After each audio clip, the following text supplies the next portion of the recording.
오늘도 주님을 예배하기 위하여 이 자리에 모이신 우리 모든 분들 가운데 우리 하나님의 은혜와 사랑과 평안이 충만하시기를 축복합니다.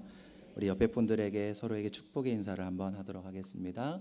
오늘도 이렇게 함께 예배함이 기쁨과 감사입니다. 서로에게 인사하겠습니다.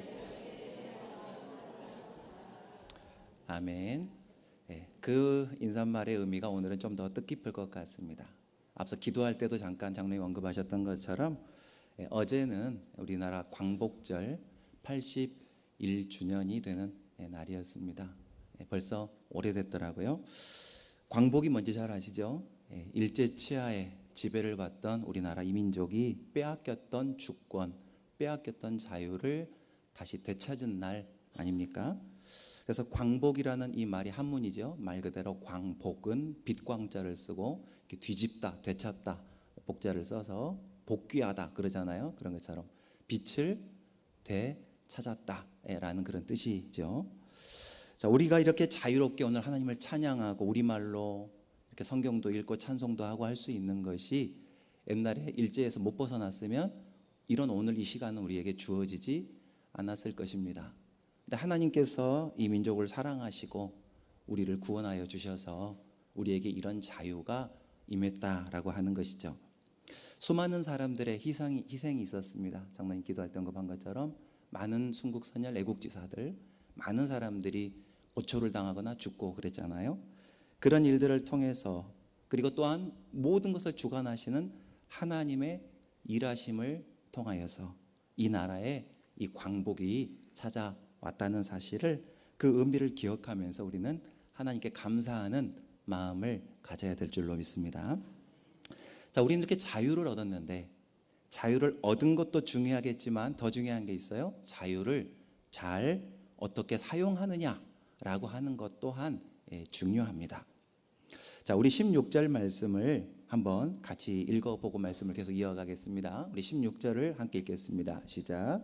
너희는 자유가 있으나 그 자유로 악을 가리는 데 쓰지 말고 오직 하나님의 종과 같이 하라. 그러니까 오늘 말씀은 핵심은 그거예요. 하나님께서 우리에게 선물로 허락해 주신 이 자유를 어떻게 사용해야 하느냐라고 하는 것을 우리에게 가르쳐 주시는 겁니다. 자, 구체적으로 좀 살펴보려고 하는데, 자, 첫 번째로 저와 여러분 우리 모두 다 자유를 하나님께로부터 받았습니다. 이 자유를 가진 사람은 세상의 욕심에 끌려가면서 살지 않아야 한다라고 하는 걸 가르쳐 줍니다. 자, 우리 11절 말씀을 또 한번 같이 읽어보시겠습니까? 11절입니다. 사랑하는 자들아 거류민과 나그네 같은 너희를 권하노니 영혼을 거슬러 싸우는 육체 정욕을 제어하라. 자, 방금 이 구절에서 베드로 사도가 지금 교회에 전하고 있는 말씀인데, 베드로는 그리스도인들을 뭐라고 표현을 하고 있냐면 두 낱말로 표현하잖아요. 거류민과 나그네 같은 너희들아, 이렇게 지금 이야기를 하죠. 성도들을 말하는 거예요. 흩어져 있는, 뿔뿔이 흩어져 이것저것에서 믿음 지키며 살아가는 성도들을 향해서 뭐라고 그러냐면 거류민 그리고 나그네 같다, 이렇게 표현을 하고 있습니다. 당시의 성도들은 그렇게 정말 말 그대로 고향을 떠나 이곳저곳 여러 지역에 흩어져서 살면서 신앙생활을 했습니다. 이걸 많이 들어보신 표현으로 디아스포라라고 그렇게 이야기를 합니다. 근데 이 말에 또 다른 영적인 의미가 있습니다. 어떤 의미인가 하면 이 땅에 존재하는 모든 그리스도인들은 이 땅에서 숨쉬고 두 발 딛고 이 세상을 살아가고는 있지만, 그러나 이 세상을 전부라고 여기면서 살아가는 존재들이 아니라는 것입니다.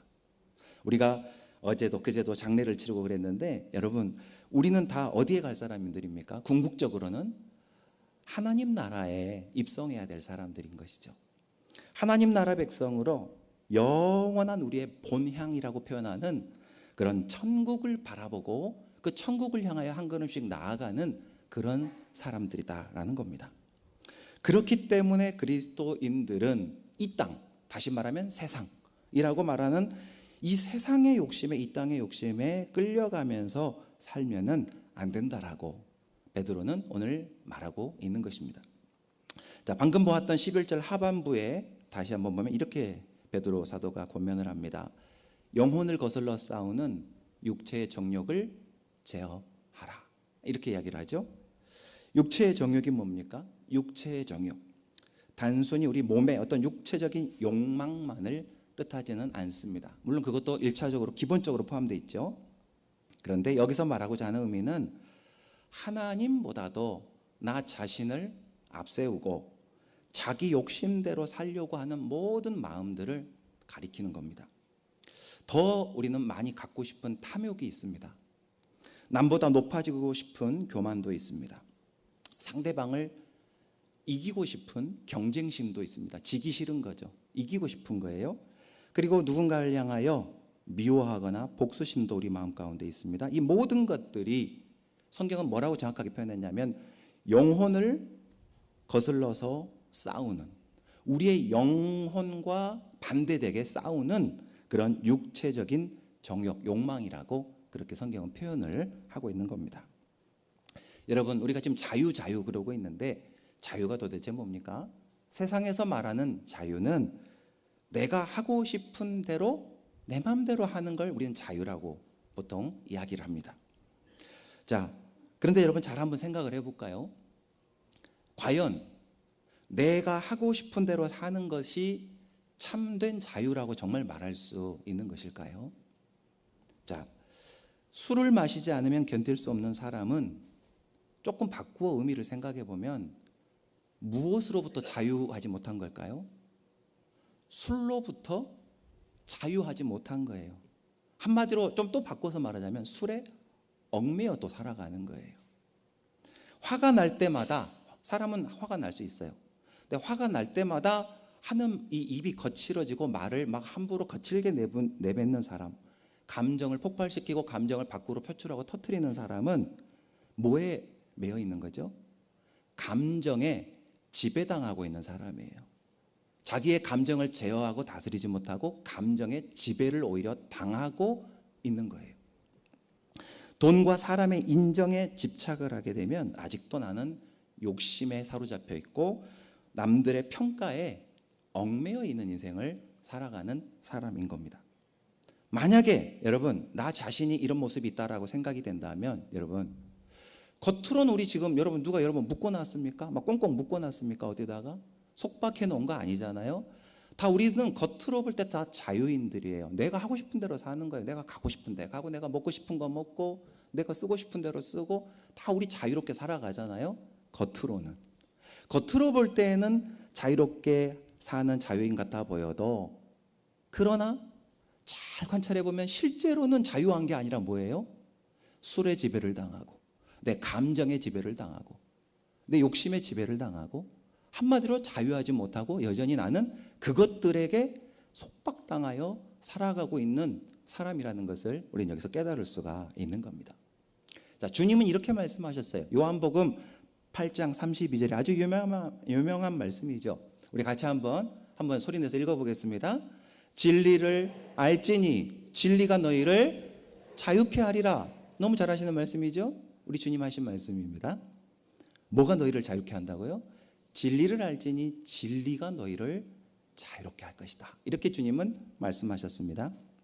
그러니까 주님이 말씀하신 자유는 세상이 정의를 내리고 세상이 말하는 자유가 아니라 주님께서 말씀하신 자유는 내가 하고 싶은 대로 행동하는 것을 자유라고 말씀하시지 않고 내가 하지 말아야 될 것이 있어요. 분명히 우리가 이성적으로 압니다. 신앙적으로 알아요. 내가 이런 말 하면 안 돼.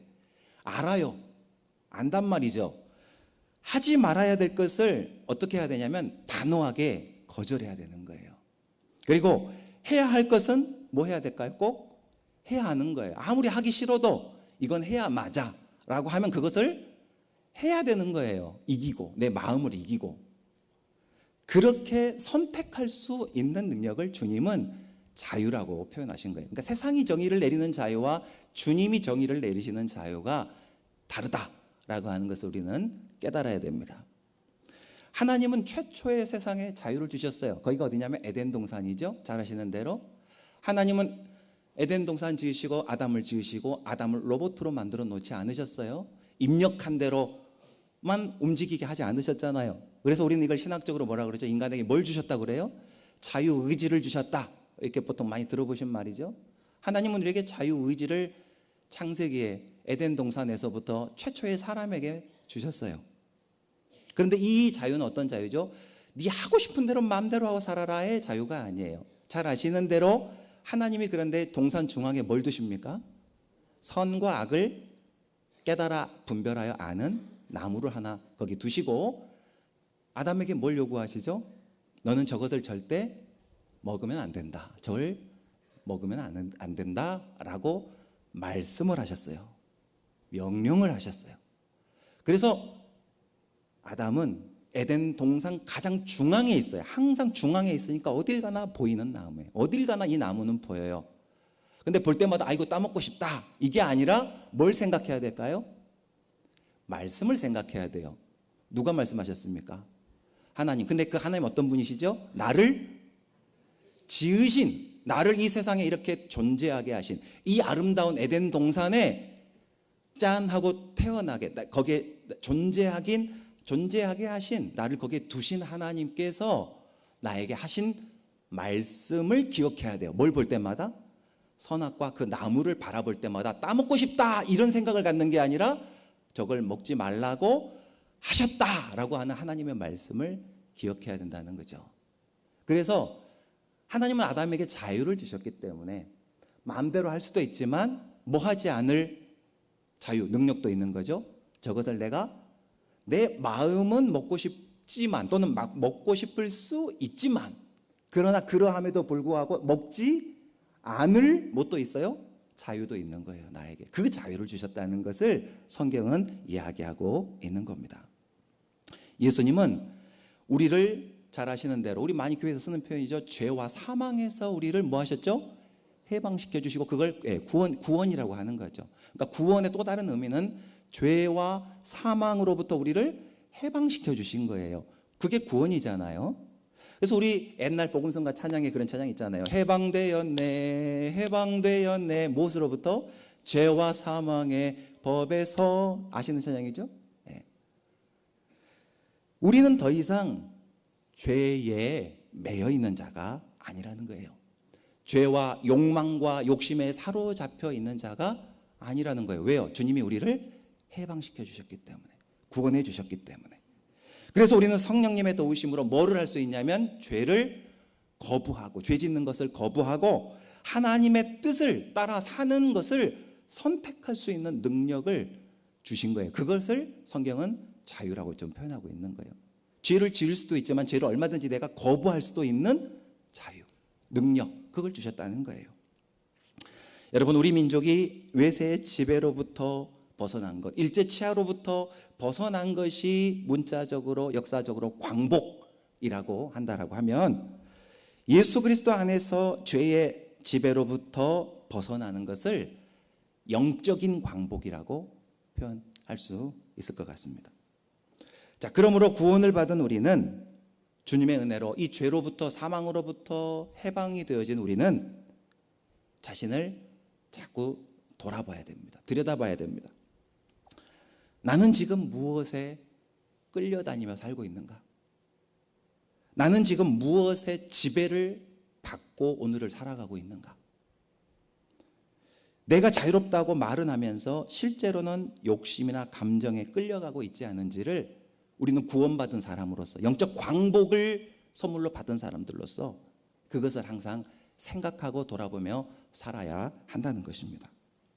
진정한 자유인은 절대로 내 마음이 시키는 대로 행동하지 않습니다. 내 감정 따라 살지 않습니다.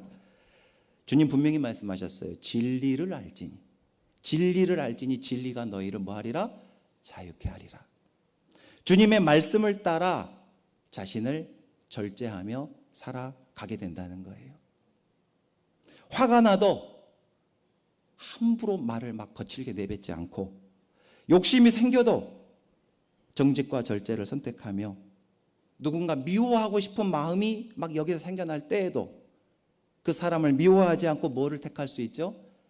용서하고 사랑하는 것을 택할 수 있어요. 앞에서 제가 쭉 말씀을 드려왔잖아요. 그런 것처럼 주님은 그런 능력과 그런 모습을 우리에게 주셨다는 것이에요.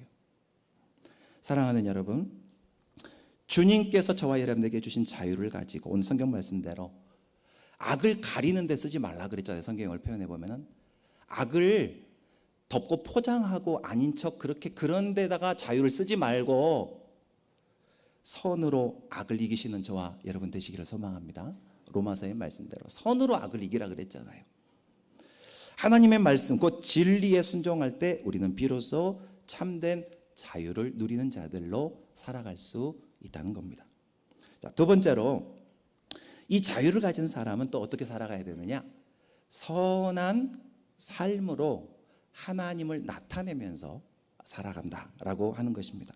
자, 우리 12절을 또 한번 읽어보겠습니다. 12절은 이렇게 말씀을 하고 있습니다. 함께 읽겠습니다. 너희가 이방인 중에서 행실을 선하게 가져 너희를 악행한다고 비방하는 자들로 하여금 너희 선한 일을 보고 오시는 날에 하나님께 영광을 돌리게 하려 함이라. 아멘. 맞는 말이긴 한데 조금 우리 성경은 조금 어렵게 번역이 좀 되어 있는 것 같아요. 의미는 다 그래도 이해가 되시죠? 어떤 말씀인지. 당시의 그리스도인들은 사회에서 비난이나 오해를 많이 받았어요. 예수를 믿는 사람들은 당시 사회에서도 많이 오해를 받았단 말입니다. 비난도 받고. 근데 그게 이때 당시만 그런 게 아니라 역사적으로 보면 많이 그랬고 우리 한국 기독교도 처음에 들어왔을 때 그런 일들이 많았었어요. 잘 아시는 대로 기독교가 처음에 이렇게 우리 사회에 막 들어왔을 때 저항을 받고 막 이렇게 그 비난이나 오해를 많이 받았던 게 뭐죠? 저 교회 다니는 것들은 죄송합니다. 저 교회 다니는 것들은 애비애비도 몰라. 조상도 몰라. 이런 게 많았단 말이죠. 아시죠? 뭐하고 항상 부딪힙니까? 제사 문제. 그래서 교회 다니는 며느리가 제사상을 차려요, 안 차려요? 안 차리고 막 그 앞에서 절도 안 하고 머리 안 하려고 하잖아요. 그러니까 가정에 뭐가 생길까요? 불화가 생겨요. 불화가 싸움이 생긴단 말이에요. 식구들 안에 며느리와 시어머니하고 막 싸움이 생기고 막 이런 일이 왜 생기죠? 기독교를 오해하기 때문이죠. 기독교는 불효하는 종교입니까? 그런 말들이 옛날에 많았단 말이죠. 저 기독교라고 하는 저 교회 다니는 것들은 저 불효하는 것들이요. 부모도 모르고 조상도 모르고 자기들이 거저 태어난 줄 알아. 뭐 이런 식이란 말이죠. 그런 것처럼 이때 당시에 베드로가 있던 당시에도 당시 교회, 당시 성도들은 사회로부터 많은 오해나 비난들을 받았었습니다. 그래서 베드로 사도가 방금 12절에 그런 이야기를 했던 거예요. 베드로가 뭐라고 하냐면 억울하죠. 교회 다니는 사람들 막 괜히 세상에서 욕먹으면 억울하잖아요. 우리 그런 거 아닌데 그렇게 생각을 하니까 그런 시각으로 바라보니까 억울하잖아요. 그런데 베드로는 뭐라고 이야기하냐면 말로 변호하려고 하지 말고 억울하다고 그걸 말로 막 논쟁하면서 막 싸우고 논쟁으로 이기고 변호하려고 하지 말고 무엇으로 드러내라는 겁니까? 선한 삶으로 증명하면서 우리는 그런 거 아니다. 그게 성경 말씀 하나님 가르침이 아니다라고 하는 것을 우리의 삶을 살아냄으로써 그 사람들이 우리를 비난하고 막 교회 손가락질하고 하는 이런 것을 그렇게 그게 잘못됐다라고 하는 것을 삶으로 나타내서 보여주어라. 그 말씀이 오늘 이 12절의 말씀입니다.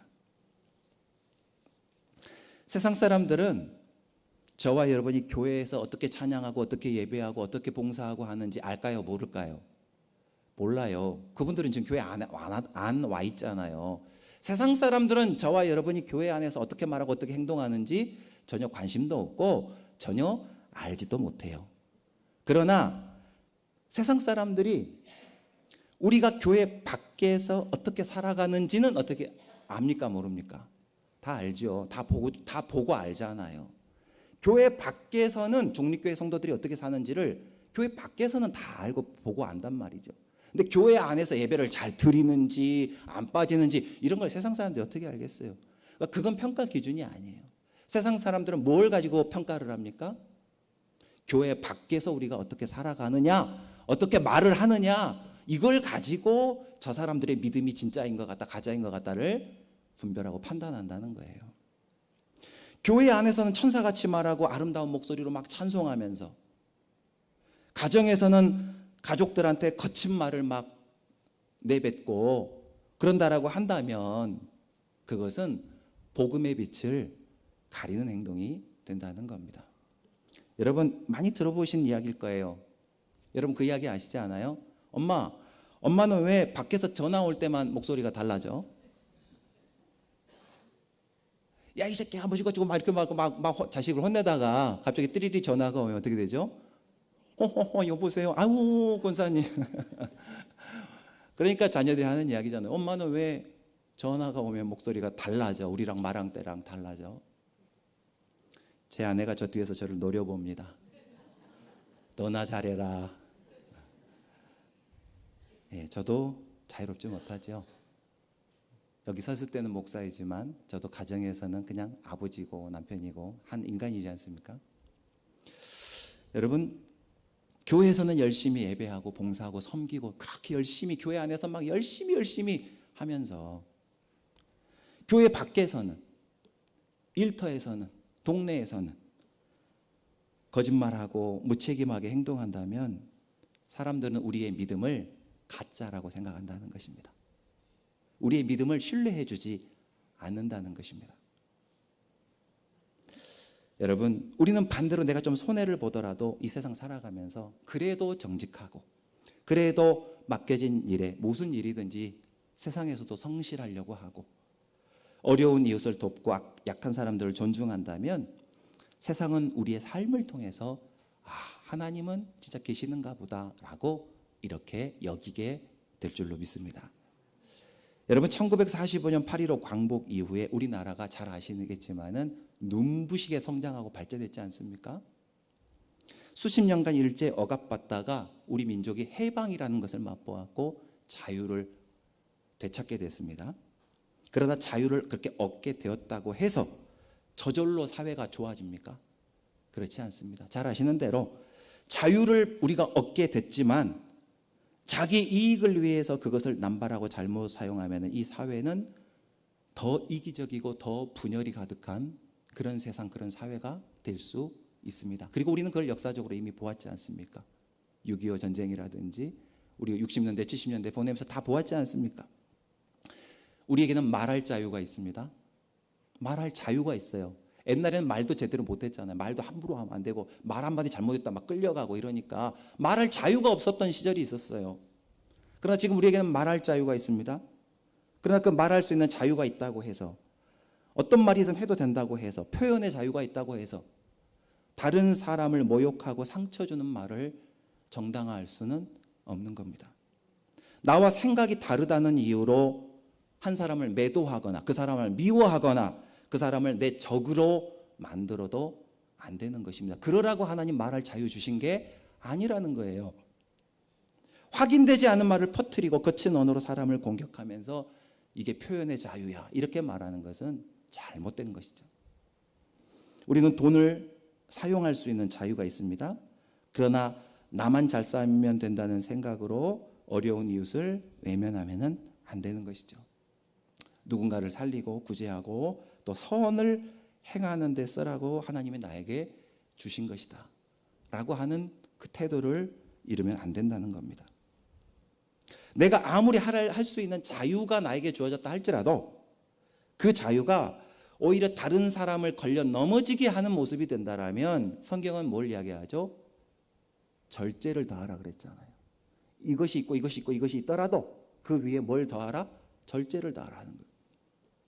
내 권리 주장할 수 있어도 공동체가 상처받는다면 내가 그걸 내려놓을 줄도 알아야 하는 것이죠. 그럴 수 있는 능력, 그게 주님 말씀하시는 자유라는 거예요. 믿음 안에서 우리에게 허락해 주신 자유.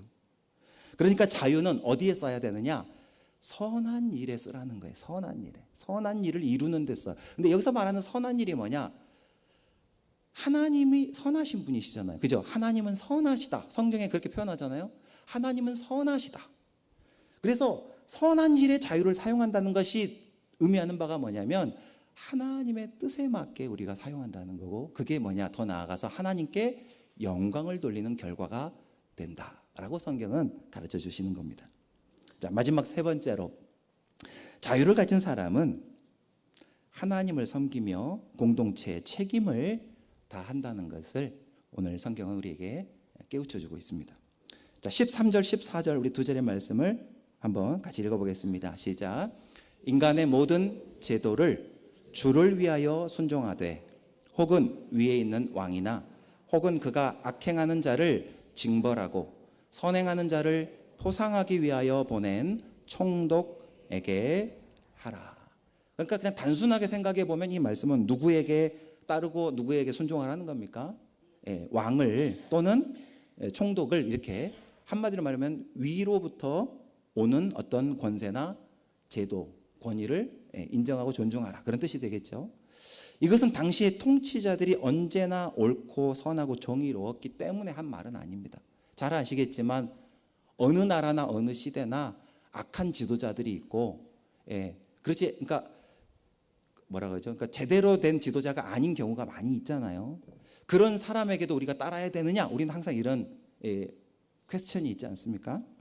근데 어쨌든 그것 때문에 주님이 이 말씀하신 게 아니라 무엇 때문에 이 말씀을 하셨는지 의도가 중요한 건데, 본질이 중요한 건데, 성도들이 무질서와 악행으로 복음을 욕되게 하지 말고 사회와 공동체의 질서를 존중하면서 선한 시민으로서 그렇게 살아가라고 하기 위해서 주신 말씀입니다.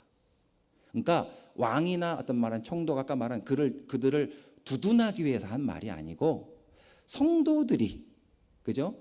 이런 지도자, 우리는 이런 거에 따르지 못해 하면서 막 쿠데타 일어나고 막 데모가 일어나고 막 이러잖아요. 그러면서 또 다른 뭔가 악행이나 범죄가 일어나고 그렇게 되잖아요.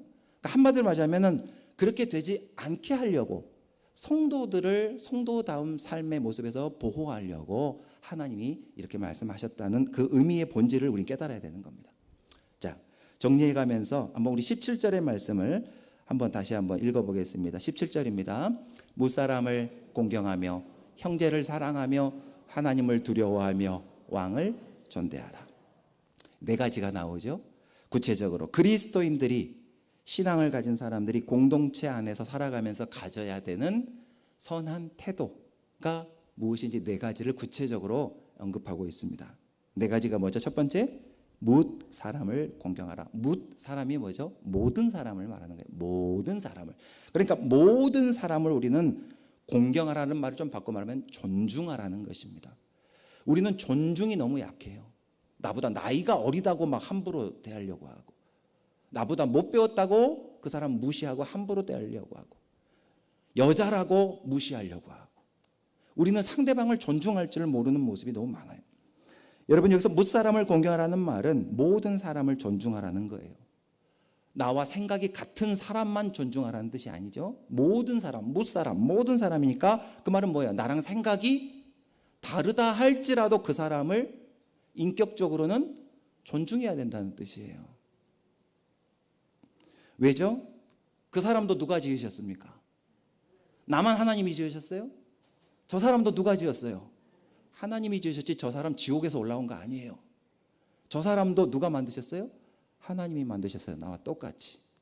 그러니까 나와 똑같은 가치, 나와 똑같은 인격, 나와 똑같은 소중함을 가진 존재로 바라봐야 한다는 것이에요. 자, 두 번째 뭐라고 그랬습니까? 형제를 사랑하라. 교회는 서로를 판단하고 비판하고 경쟁하는 자리가 아닙니다. 교회는 그리스도 안에서 우리가 주님 안에서 한 아버지를 고백하며 한 가족이 되어 기쁨과 슬픔을 함께 나누는 그런 공동체가 교회입니다. 자, 세 번째로 뭐라고 그랬습니까? 하나님을 두려워하라. 우리는 사람의 눈보다도 하나님의 눈을 의식하고 사람을 두려워하는 게 아니라 하나님을 두려워하는 마음을 가지고 살아야 된다는 겁니다. 사람에게 칭찬받는 것보다 하나님께 옳다 인정받는 저와 여러분이 꼭 되시기를 바랍니다. 마지막으로 어떻게 하라 그랬습니까? 왕을 존대하라. 이것은 국가의 권위를 존중하고 공동체에 속해 있다면 그 질서를 존중하라는 것입니다. 대한민국에 사는 대한민국 국민이면 대한민국 헌법을 중요하게 여겨야 되고 따라야 되죠. 교회 성도라면 교회법을 따라야 되는 거예요. 그 영적 권위와 이 모든 걸 주신 분은 하나님이시거든요. 그러니까 위로부터 오는 권세에 순복하라고 그렇게 성경에 말하는 거예요. 여러분, 그리스도인들은, 여러분 우리가 이 사회에서 뉴스를 통해 보지 않습니까? 나라를 조롱하고 대통령을 조롱하고 온갖 그런 것들이 유튜브니 어디니 막 돌아다니잖아요. 많이 막 그러잖아요. 정권이 어떤 때가 됐든지 간에 어쨌든 나랑 마음에 안 들면은 다 막 비판하고 막 그러잖아요. 여러분, 그리스도인들은 그러면 안 됩니다. 나라를 조롱하고 저주하는 사람이 아니라 나라를 위해 기도하는 사람이 돼야 되는 줄로 믿습니다. 교회를 향해서도 마찬가지예요. 교회가 어떻게 다 내 마음에 들겠어요? 교회도 다 사람이 모여 있다 보니 실수 있고 내 생각과 다른 일들이 벌어지기도 하고 그래요. 그러나 여러분, 우리는 교회를 세우신 하나님을 생각하면서, 하나님을 경외하고 두려워하면서, 교회를 세우신 하나님을 생각하면서, 그래서 이 권위를 존중하는 그런 삶을 살아야 하는 것입니다. 여러분, 이제 말씀을 맺습니다. 우리에게 주어진 자유를 얻는 게 중요한 게 아니라 자유를 받았으면, 구원을 받았으면, 주님으로부터 은혜를 받았으면 그것을 어떻게 사용하는지가, 이제 앞으로 어떻게 살아가는지가 더 중요하다. 그것을 오늘 성경은 우리에게 말씀하고 있습니다. 나의 욕심을 채우고 다른 사람을 공격하는 데 사용하면 안 된다는 거예요. 그러라고 자유 주신 게 아니다. 죄를 가리고 무책임하게 행동하면서 그것을 덮고 가리는데 핑계거리로 삼으라고 주신 게 아니다라는 거예요. 저와 여러분은 하나님께서 주신 자유를 선한 일에 사용하는, 하나님 기뻐하시는 하나님의 백성들이 다 되시기를 바랍니다. 말할 자유가 있지만 다른 사람 실족시키고 상처 주는 말을 하는 게 아니라 그 사람을 오히려 격려하고 낙심한 사람을 더 격려할 수 있는 말을 더 많이 할 수 있는 저와 여러분 되시기를 바랍니다. 선택할 자유로 정직과 절제와 사랑을 선택하면서 주님 주신 자유로 하나님의 영광을 돌리는 저와 여러분 되시기를 간절히 소망합니다.